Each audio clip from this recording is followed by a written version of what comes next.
हैं और उसी पुरुष के माध्यम से जब ये सतोगुण और रजोगुण और तमोगुण रूपी साम्य अवस्था में जब कंपन उत्पन्न हुआ तो उसको साइंस ने बोला विस्फोट हुआ, हिंदू शास्त्रों में बोला अंडे में अंडा फट गया।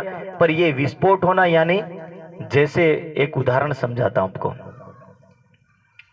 मिट्टी पड़ी है, मान लीजिए मिट्टी को हम यदि घड़े के लिए प्रयोग करें तो हिलाना तो पड़ेगा ना, पानी डालना पड़ेगा, पानी डालने के बाद फिर गूंदना पड़ेगा, फिर उसके बाद उसका चक्का पर चढ़ाना पड़ेगा, फिर चढ़ाने के बाद उसको उसका आकार तो देना पड़ेगा। मिट्टी यदि ठंडी पड़ी हुई है, उसमें हलचल नहीं होगी तो उससे कुछ बनने वाला भी नहीं है। इसी तरह सतोगुण और रजोगुण और तमोगुण, ये तीनों गुण साम्य अवस्था में होते हैं, तब उसको बोलते हैं कि ये साम्य अवस्था में पड़े। लेकिन जब इसमें हलचल मस्ती है और उससे सृष्टि का धीरे धीरे धीरे धीरे सर्जन शुरू हो जाता, बनना शुरू होता है, तो कहा जाता है कि कंपन होना।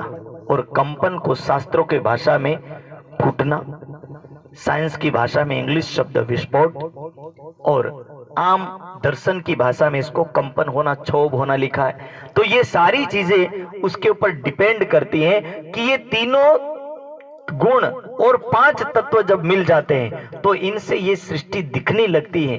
उससे पहले ये अदृश्य होती, दिखती नहीं है। ये दिखती तब तक नहीं है जब तक ये बनती नहीं।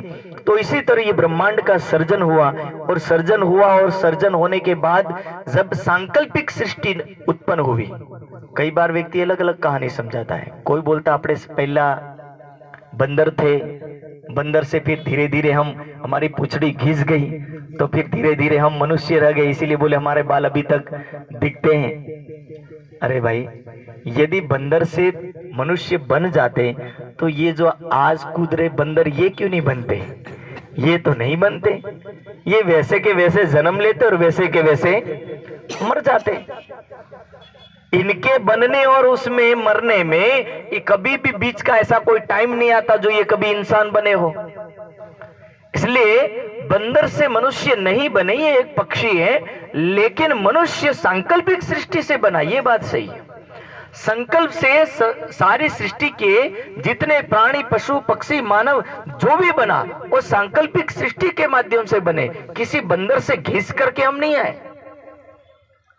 तो इसीलिए डार्विन का सिद्धांत था, जो शास्त्रों को मानता ही नहीं था, हिंदू संस्कृति और सभ्यता को नहीं मानता था, ऐसे पुरुष ने ये कहानी घड़ी कि ये बंदर से बने, पर हम बंदर से नहीं बने, हम ऑलरेडी पहले से जैसे थे ऐसे ही है। मनुष्य में कोई परिवर्तन नहीं आएगा, ना पूंछड़ी घिसी ना कुछ घिसा, हमारी सिस्टम जो है वैसी की वैसी ही है। तो ये सृष्टि का सर्जन हुआ, और सृष्टि के सर्जन होने के बाद अंडज, पिंडज, उद्भिज और जरायुस, सांकल्पिक सृष्टि बनने के बाद 4 सिस्टम लागू की।